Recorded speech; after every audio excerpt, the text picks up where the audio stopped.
اللہ کے احکامات کو بجا لانے میں کبھی سستی مت کرو۔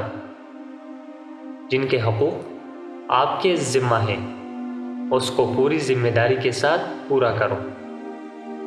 مسلمان سے دشمنی اللہ تعالیٰ کے احکامات کی خلاف ورزی کے مترادف ہے۔ عام لوگوں کی نظروں میں خود کو کبھی بے وزن مت بناؤ۔ اپنے دشمنوں کی نسبت اپنے دوستوں سے زیادہ اجتناب کیا کرو۔ ہر ایک مالک کی چراگاہ ہوتی ہے اور اللہ کی چراگاہ اس کی محرمات اور منع کردہ اشیاء ہے، اور صرف وہی شخص اللہ کی محرمات کی صحیح معنوں میں پاسداری کر سکتا ہے جو اس کی حدود پر رک جاتا ہے۔